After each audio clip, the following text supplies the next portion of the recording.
많은 사람들이 너무 늦어서야 깨닫는 한 가지 사실이 있습니다. 그것은 몸이 어느 날 갑자기 약해지는 것이 아니라 아주 오래전부터 조용히 신호를 보내고 있었다는 것입니다. 그리고 그 신호 중 가장 분명한 것 중 하나가 바로 한밤중에 잠에서 깨어 화장실에 가게 되는 일입니다.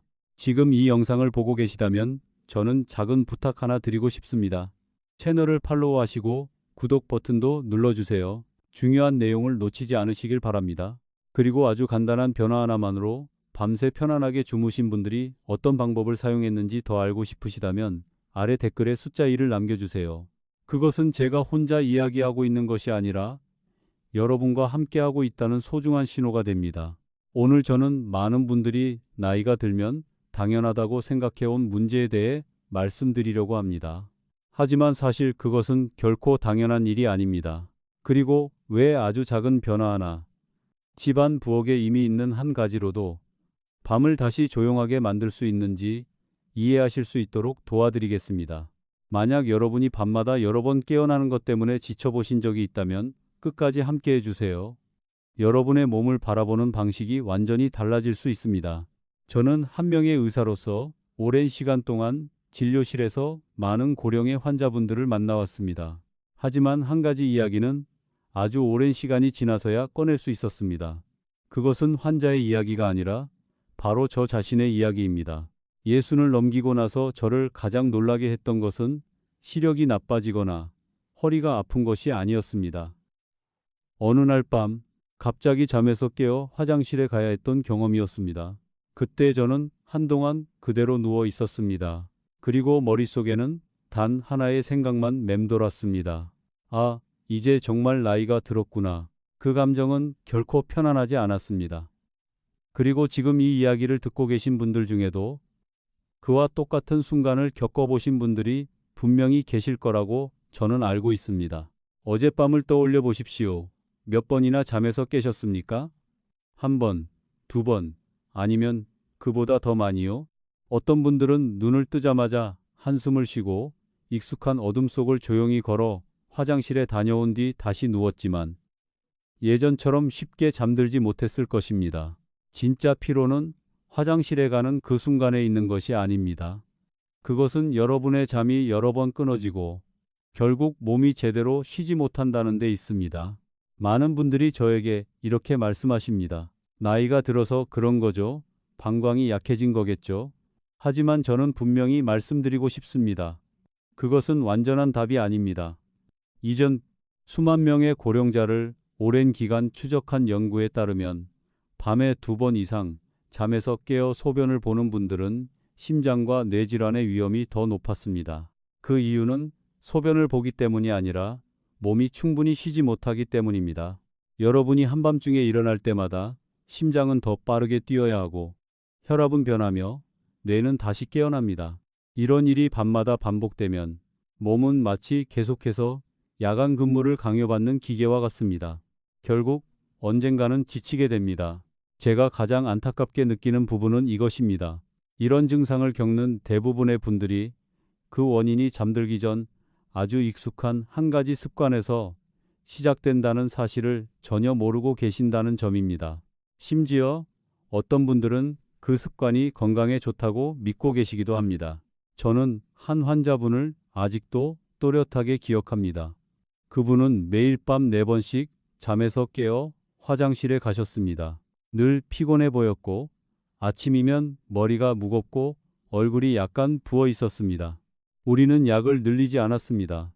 복잡한 방법도 사용하지 않았습니다. 단지 저녁 시간에 몇 가지 습관을 조정하고 아주 작은 한 가지를 정확하게 실천했을 뿐입니다. 2주 후 그분은 다시 찾아오셨습니다. 제 손을 꼭 잡고 이렇게 말씀하셨습니다. 요즘은 밤에 한 번도 깨지 않습니다. 아침에 일어났을 때 몸이 훨씬 가볍고 마치 다시 살아난 것 같다고 하셨습니다. 지금까지 들으시면서 이 이야기가 바로 내 이야기다라고 느끼셨다면 저는 꼭 한 가지를 기억해 주셨으면 합니다. 밤에 일어나 소변을 보는 것은 운명이 아닙니다. 나이가 들었다고 해서 반드시 받아들여야 하는 것도 아닙니다. 그것은 하나의 신호입니다. 그리고 그 신호를 제대로 이해하게 되면 충분히 바꿀 수 있습니다. 여러분의 몸을 오랫동안 쉬지 못한 채 계속 일해온 기계라고 한번 떠올려 보십시오. 이 나이가 되면 몸은 더 이상 큰 소리로 외치지 않습니다. 심한 통증으로 알리지도 않습니다. 그저 아주 조용히 속삭일 뿐입니다. 그리고 한밤중에 잠에서 깨어나는 그 순간이야말로 그 속삭임 중에서도 가장 분명한 신호입니다. 한밤중에 잠에서 깨어나는 일이 우연이 아니라 의미 있는 신호라는 것을 이해하게 되면 우리는 조금 더 깊이 들여다볼 필요가 있습니다. 문제를 복잡하게 만들기 위해서가 아니라 매일 밤 우리 몸 안에서 실제로 어떤 일이 일어나고 있는지를 정확히 보기 위해서입니다. 저는 환자분들께 자주 이렇게 설명드립니다. 우리 몸 안에는 하루 종일 조용히 작동하는 하나의 공장이 있습니다. 낮에는 활발하게 움직이고 밤이 되면 속도를 줄이며 쉬고 회복하도록 설계되어 있습니다. 그 공장이 바로 신장입니다. 건강한 상태에서는 잠이 들기 시작할 때 뇌가 특정한 호르몬을 통해 신장에 신호를 보냅니다. 그 신호는 매우 분명합니다. 이제 밤이니 소변 생성을 줄이고 몸을 쉬게 하라. 그래서 소변의 양이 줄어들고 방광이 빨리 차지 않으며 우리는 아침까지 깊이 잠들 수 있습니다. 하지만 나이가 들면서 이 신호는 점점 달라집니다. 완전히 사라지는 것은 아니지만 약해지고 불안정해집니다. 마치 신호가 흔들리는 것처럼 말입니다. 신장은 이제 그 명령을 따라야 할지 확신하지 못하게 됩니다. 그 결과 어떻게 될까요? 신장은 낮과 거의 비슷하게 계속 일을 하게 됩니다. 어떤 경우에는 오히려 더 많이 일을 하기도 합니다. 그래서 화장실에 다녀온 지 얼마 지나지 않았는데도 다시 소변이 마려워지는 것입니다. 문제는 여기서 끝나지 않습니다. 신장이 쉬지 못하면 그 안에서 여과를 담당하는 작은 혈관들도 회복할 시간이 없습니다. 끊임없이 돌아가는 필터를 떠올려 보십시오. 처음에는 잘 작동하지만 시간이 지날수록 노폐물이 쌓이고 기능은 점점 떨어지게 됩니다. 그래서 많은 고령자분들에게서 나타나는 야간뇨는 단순한 수면 문제가 아니라 신장과 관련된 더 깊은 문제의 시작이 될 수 있습니다. 하지만 이것은 이야기의 일부일 뿐입니다. 많은 분들이 예상하지 못하는 또 다른 원인이 있습니다. 그것은 바로 뇌와 관련되어 있습니다. 저는 이런 말을 자주 듣습니다. 저는 당뇨도 없는데 왜 혈당 이야기를 하시나요? 하지만 중요한 것은 질병이 없어도 밤에는 혈액 속 에너지가 떨어질 수 있다는 점입니다. 특히 새벽 2, 3시 사이에 그렇습니다. 이때 뇌는 불안함을 느낍니다. 에너지가 부족한 상태를 싫어하기 때문입니다. 하지만 통증이나 강한 불편함으로 알리는 대신 가장 간단한 방법을 선택합니다. 바로 소변이 마렵다는 느낌을 만들어 여러분을 깨우는 것입니다. 이것은 일종의 가짜 경보입니다. 뇌는 방광에 신호를 보냅니다. 문제가 생겼다. 지금 바로 화장실에 가야 한다. 그러면 여러분은 깨어나고 심장은 더 빨리 뛰고 머리는 또렷해집니다. 하지만 막상 화장실에 가보면 소변의 양은 생각보다 많지 않습니다. 이 경험은 매우 익숙하실 것입니다. 많은 분들이 이를 방광의 문제라고 생각합니다. 하지만 실제로 방광은 단지 신호를 따르고 있을 뿐입니다. 진짜 신호를 보내는 곳은 뇌입니다. 그리고 뇌가 한번 깨어나면 다시 잠들기는 훨씬 어려워집니다. 세 번째 원인은 매우 일상적인 부분에 있습니다. 너무 익숙해서 놓치기 쉬운 부분입니다. 바로 하루가 끝날 무렵 느껴지는 다리의 무거움, 양말 자국, 그리고 저녁이 되면 신발이 조금 더 꽉 끼는 느낌입니다. 많은 분들이 단순히 활동량 때문이라고 생각합니다. 하지만 실제로는 체액이 낮 동안 몸의 아래쪽에 쌓이고 있기 때문입니다. 서 있거나 앉아 있을 때 중력은 체액을 다리 쪽으로 끌어당깁니다. 하지만 밤에 누우면 상황이 바뀝니다. 그 체액이 다시 심장과 신장 쪽으로 올라옵니다. 신장 입장에서는 이것이 명확한 신호입니다. 처리해야 할 체액이 많아졌다는 것입니다. 그래서 자연스럽게 반응합니다. 소변을 만들어 배출하려고 합니다. 그래서 낮에 다리가 잘 붓는 분들이 밤에 화장실을 여러 번 가게 되는 경우가 많습니다. 이 세 가지 원인을 함께 보면 전체적인 그림이 분명해집니다. 신장은 쉬라는 신호를 제대로 받지 못하고 뇌는 안정적인 에너지가 부족해 가짜 경보를 만들며 낮에 쌓인 체액은 밤에 신장으로 몰려옵니다. 이 세 가지가 동시에 작용하면 밤의 평온한 수면은 거의 불가능해집니다. 이쯤에서 저는 여러분께 솔직한 질문을 드리고 싶습니다. 그동안 이 문제를 해결하기 위해 무엇을 해보셨습니까? 많은 분들이 저녁 이후에는 물을 완전히 끊는 방법을 선택합니다. 어떤 분들은 저녁 식사 후에는 한 모금도 마시지 않는다고 말씀하십니다. 그렇게 하면 밤에 덜 깰 것이라고 생각하기 때문입니다. 하지만 실제 결과는 반대입니다. 몸에 수분이 부족해지면 소변은 더 농축됩니다. 그리고 이 농축된 소변이 방광을 더 강하게 자극합니다. 방광은 더 예민해지고 더 빠르게 신호를 보내게 됩니다. 그래서 소변의 양은 줄어들 수 있지만 횟수는 오히려 늘어날 수 있습니다. 또 어떤 분들은 잠을 잘 자기 위해 저녁에 술을 마십니다. 하지만 술은 깊은 잠을 만들어 주지 않습니다. 처음에는 졸음을 느끼게 하지만 이후에는 몸의 휴식 과정을 방해합니다. 신장을 더 바쁘게 만들고 방광을 자극하며 밤에 더 자주 깨게 만듭니다. 그리고 어떤 분들은 이렇게 말합니다. 어쩔 수 없어요. 이 나이가 되면 다 그렇죠. 저는 이 말을 들을 때마다 안타깝습니다. 왜냐하면 올바르게 조정하기만 하면 충분히 달라질 수 있는 경우를 너무 많이 보았기 때문입니다. 밤새 잘 자는 사람과 여러 번 깨는 사람의 차이는 나이가 아닙니다. 매일 몸을 어떻게 돌보느냐에 있습니다. 몸 안에서 어떤 일이 일어나고 있는지 이해하게 되면 이 문제는 더 이상 막연하지 않습니다. 원인이 분명히 존재합니다. 그리고 원인이 있는 곳에는 반드시 해결의 방향도 존재합니다. 이제 매일 밤 우리 몸 안에서 어떤 일이 일어나고 있는지 충분히 이해하게 되면 저는 잠시 멈추고 환자분들께 한 가지 매우 중요한 말씀을 드립니다. 여러분의 몸은 여러분을 거스르고 있는 것이 아닙니다. 여러분을 괴롭히려는 것도 아닙니다. 그저 가능한 방식으로 여러분을 보호하려고 애쓰고 있을 뿐입니다. 하지만 문제는 우리가 그 신호에 잘못 반응할 때 상황이 더 복잡해진다는 데 있습니다. 그래서 저는 해결 방법을 말씀드리기 전에 많은 분들이 흔히 저지르는 실수들을 먼저 짚어드립니다. 겉으로 보기에는 맞는 것 같지만 실제로는 야간뇨를 더 악화시키고 있는 행동들입니다. 첫 번째 실수는 저녁에 물을 완전히 끊는 것입니다. 저는 밤에 깨기 싫어서 저녁 이후에는 물을 한 모금도 마시지 않습니다. 라고 말씀하시는 분들을 정말 많이 만났습니다. 겉으로 보면 합리적으로 들립니다. 하지만 우리 몸은 그렇게 작동하지 않습니다. 수분이 부족해지면 몸은 한 방울의 물까지 붙잡으려고 합니다. 그 결과 소변은 점점 더 농축되고 자극적으로 변합니다. 그리고 그 자극이 방광을 평소보다 더 강하게 건드립니다. 방광이 자극을 받으면 더 빨리 수축하고 소변의 양이 많지 않아도 신호를 보내게 됩니다. 그래서 결국 밤에 더 자주 깨게 되는 것입니다. 저는 저녁 6시 이후에는 절대 물을 마시지 않던 한 어르신을 만난 적이 있습니다. 입은 마르고 목은 따가웠지만 여전히 매일 밤 3-4번씩 깨셨습니다. 제가 아주 적은 양을 정확한 시간에 드셔보십시오 라고 권했을 때 그분은 매우 의심하셨습니다. 하지만 며칠 후 다시 오셔서 이렇게 말씀하셨습니다. 요즘은 밤이 훨씬 조용해졌습니다.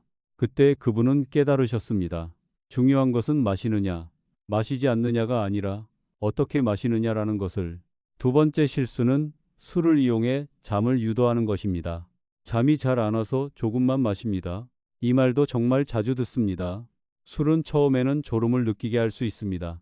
하지만 깊은 잠을 만들어주지는 않습니다. 오히려 자연스러운 수면 리듬을 깨뜨립니다. 신장을 더 바쁘게 만들고 소변 생성을 늘리며 방광을 자극합니다. 그 결과 빨리 잠들 수는 있지만 밤에 여러 번 깨고 아침에는 여전히 피곤한 상태로 일어나게 됩니다. 세 번째 실수는 체념하고 받아들이는 것입니다. 이 나이가 되면 어쩔 수 없지요. 이 말은 너무나 익숙합니다. 하지만 저는 여러분께 현실을 한번 보시라고 말씀드리고 싶습니다. 같은 나이인데도 밤새 한 번도 깨지 않는 분들이 있습니다. 여러 번 깨는 분들도 있습니다. 그 차이는 나이가 아닙니다. 매일 몸을 어떻게 돌보느냐, 작은 습관들의 차이입니다. 문제를 당연한 것으로 받아들이는 순간 사람은 더 이상 바꾸려 하지 않게 됩니다. 그리고 그때부터 상황은 점점 더 나빠지기 시작합니다.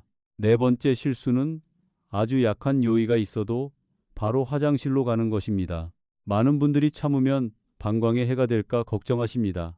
하지만 방광은 적응하는 기관입니다. 조금만 차도 바로 비워버리면 방광은 점점 작은 용량에 익숙해집니다. 그러면 아주 적은 양의 소변만 있어도 신호를 보내게 됩니다. 반대로 안전한 범위 안에서 조금 더 기다리는 연습을 하면 방광은 점차 본래의 저장 능력을 회복하게 됩니다. 이것은 억지로 참는 것이 아니라 부드러운 훈련입니다. 마지막 실수는 모든 기대를 약에 거는 것입니다. 저는 약의 필요성을 부정하지 않습니다. 꼭 필요한 경우도 분명히 있습니다. 하지만 제가 본 대부분의 경우는 생활 습관만 바로잡아도 눈에 띄게 좋아졌습니다. 약은 졸음을 유도할 수는 있습니다. 하지만 몸이 제대로 쉬는 방법을 가르쳐 주지는 않습니다. 오히려 잘못 사용하면 밤에 깼을 때 넘어질 위험을 높일 수 있습니다. 이것은 고령자에게 매우 위험한 상황입니다. 이 모든 실수를 돌아보면 한 가지를 이해하게 됩니다. 문제는 몸이 망가진 것이 아닙니다.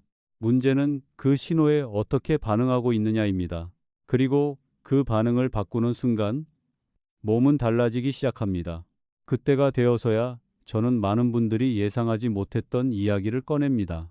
아주 단순한 것, 아주 익숙한 것, 그리고 아마 지금 여러분의 부엌에도 있을 수 있는 것. 바로 잠들기 전 한 스푼의 꿀입니다. 이 말을 들으면 많은 분들이 의심스러운 눈으로 저를 바라보십니다. 꿀이 밤중 소변이랑 무슨 상관이 있습니까? 하지만 지금까지 말씀드린 원인들을 다시 떠올려 보시면 모든 것이 연결되기 시작합니다. 밤에는 뇌가 안정적인 에너지를 필요로 합니다. 그래야 가짜 경보로 여러분을 깨울 필요가 없어집니다. 꿀은 일반 설탕과 다르게 천천히 흡수되는 자연당을 포함하고 있습니다. 적절한 양을 올바른 시간에 섭취하면 밤새 에너지를 안정적으로 유지하는 데 도움을 줍니다. 그러면 뇌는 지금 상태는 안전하다고 판단하게 됩니다. 더 이상 여러분을 깨울 필요가 없습니다. 소변 신호를 보낼 필요도 없습니다. 경보를 울릴 이유도 없습니다. 그뿐만 아니라 꿀에는 다양한 효소와 항산화 성분이 들어있어 신장의 미세 혈관이 보다 부드럽게 작동하도록 도와줍니다. 신장이 긴장하지 않으면 밤에 과도하게 일할 필요도 줄어듭니다. 그리고 한 가지 더 중요한 점이 있습니다. 꿀은 신경계를 이완시키는 데 도움을 줍니다.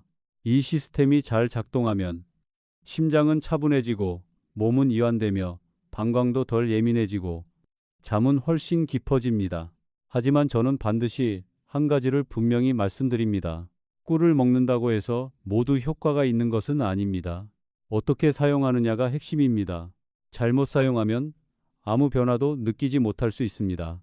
하지만 올바르게 사용하면 왜 많은 분들이 단지 이 한 가지를 바꿨을 뿐인데 밤이 훨씬 조용해졌다고 말하는지 이해하게 되실 것입니다. 그리고 그 방법에 대해서는 다음에서 아주 분명하게 설명드리겠습니다. 여기까지 오셨다면 저는 잠시 멈추어 보시길 권하고 싶습니다. 더 많은 정보를 기억하기 위해서가 아니라 자신의 몸을 다시 한번 느껴보기 위해서입니다. 아마 여러분은 이제 깨닫기 시작하셨을 것입니다. 문제는 결코 이유 없이 몸이 약해진 데 있는 것이 아닙니다. 항상 이유가 있습니다. 그리고 그 이유를 정확히 이해하게 되면 해결 방법은 생각보다 훨씬 단순하다는 것을 알게 됩니다. 하지만 이 방법을 실천해 보신 분들께 제가 항상 강조하는 한 가지가 있습니다. 그것은 꿀 자체가 가장 중요한 것이 아니라는 점입니다. 중요한 것은 어떻게 사용하는가입니다. 먼저 모든 꿀이 같은 것은 아니라는 사실을 이해하셔야 합니다. 요즘은 꿀이라는 이름으로 판매되는 제품이 많지만 실제로는 향만 있는 설탕 시럽에 가까운 경우도 많습니다. 그런 제품들은 우리가 기대하는 효과를 거의 주지 못합니다. 오히려 장기간 섭취하면 몸의 균형을 더 흐트러뜨릴 수도 있습니다. 여러분이 선택해야 할 것은 자연 그대로의 순수한 꿀입니다. 꼭 비싸거나 특별한 종류일 필요는 없습니다. 어떤 꽃에서 나온 꿀인지에 집착하실 필요도 없습니다. 가장 중요한 것은 순도, 그리고 섞이지 않은 진짜 꿀이라는 점입니다. 올바른 꿀을 준비하셨다면 다음으로 가장 많이 받는 질문이 있습니다. 언제 먹어야 합니까? 이 부분은 매우 중요합니다.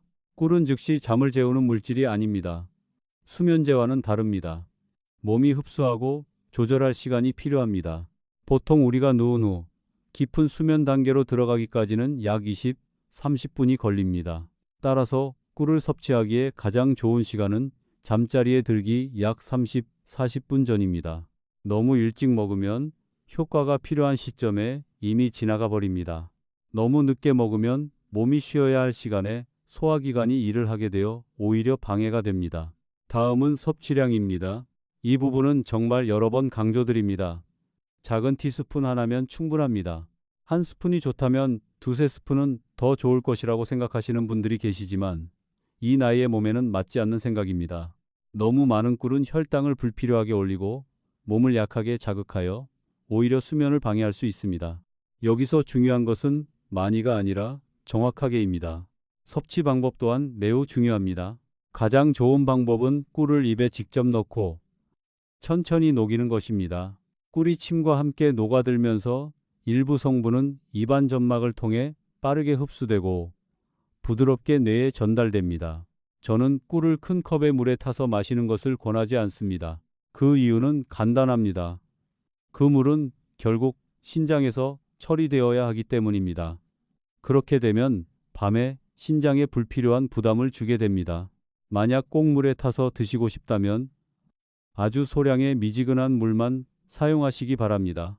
너무 뜨거운 물은 꿀 속의 자연 효소를 파괴하여 결국 설탕과 다를 바 없게 만들어 버립니다. 또 한 가지 오해가 없도록 분명히 말씀드리고 싶습니다. 모든 분들에게 이 방법이 적합한 것은 아닙니다. 특히 혈당 문제가 있으신 분들, 예를 들어 당뇨가 있으신 경우에는 무리하게 꿀을 드시는 것은 권하지 않습니다. 이런 경우에는 보다 부드러운 대안이 있습니다. 바로 소량의 아몬드입니다. 아몬드에는 마그네슘이 풍부하게 들어있어 근육을 이완시켜줍니다. 여기에는 방광 근육도 포함됩니다. 동시에 밤 동안 에너지를 보다 안정적으로 유지하는 데 도움을 줍니다. 많은 양이 필요하지 않습니다. 소량을 천천히 잘 씹어 드시면 몸은 안정된 상태라는 신호를 받게 됩니다.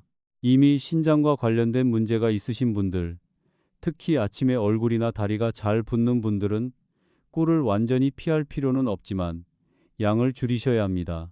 한 스푼 대신 절반 정도로 시작하시고 다음날 아침 몸의 반응을 꼭 확인해 보시기 바랍니다. 몸이 가볍게 느껴진다면 좋은 신호입니다. 반대로 더 무겁게 느껴진다면 다시 조절하셔야 합니다. 몸은 항상 솔직하게 답을 줍니다. 우리가 귀를 기울이기만 한다면 꿀을 사용하는 것과 함께 저는 아주 간단한 습관 하나를 더 권해드립니다. 잠자리에 들기 전 몇 분만이라도 몸을 진정시키는 시간을 가지십시오. 긴장되는 뉴스는 피하시고 아직 해결되지 않은 일에 대해 계속 생각하지 마십시오. 그저 조용히 앉아서 천천히 숨을 쉬며 스스로에게 이렇게 말해 보십시오. 오늘은 여기까지다. 이제는 쉬어도 된다. 아주 작은 행동처럼 느껴질 수 있습니다. 하지만 이것을 매일 반복하면 뇌는 점점 밤에 울리던 가짜 경보를 끄는 법을 배우게 됩니다. 자신이 올바른 방향으로 가고 있는지 확인하는 방법은 어렵지 않습니다. 매일 아침 어젯밤 몇 번이나 깼는지만 떠올려 보십시오. 기록을 자세히 할 필요도 없습니다. 숫자 하나면 충분합니다. 며칠이 지나면 그 숫자가 줄어드는 것을 느끼실 수 있을 것입니다. 약 2주 정도 지나면 어떤 분들은 어제는 한 번도 깨지 않았다는 사실에 스스로 놀라기도 합니다. 억지로 참은 것이 아니라 몸이 마침내 제대로 쉬었기 때문입니다. 마지막으로 저는 여러분께 한 가지 말씀을 드리고 싶습니다. 어쩌면 오늘 이야기 중 가장 중요한 부분일지도 모릅니다. 건강은 나이와 싸우는 전쟁이 아닙니다. 나이는 자연스럽게 흐르고 몸은 변합니다. 그것은 누구도 피할 수 없습니다. 하지만 여러분은 그 몸과 어떻게 함께 살아갈지를 선택할 수 있습니다. 계속해서 작은 신호들을 무시할 수도 있고 아니면 오늘처럼 아주 작은 것부터 다시 귀를 기울일 수도 있습니다. 온전한 한밤의 수면은 사치가 아닙니다. 그것은 여러분의 몸이 오랜 시간 쉬지 않고 일해온 대가로 충분히 누려야 할 권리입니다. 끝까지 함께 해주셔서 진심으로 감사드립니다. 오늘의 내용이 도움이 되셨다면 좋아요를 눌러주시고 채널도 구독해주세요. 그래야 제가 이 연령대의 분들께 꼭 필요한 이야기를 계속 전해드릴 수 있습니다. 그리고 오늘 밤 잠자리에 들기 전에 다시 한번 자신의 몸의 목소리에 귀를 기울여 보시기 바랍니다. 어쩌면 그 목소리는 이미 오래전부터 여러분이 이해해 주기를 기다리고 있었을지도 모릅니다.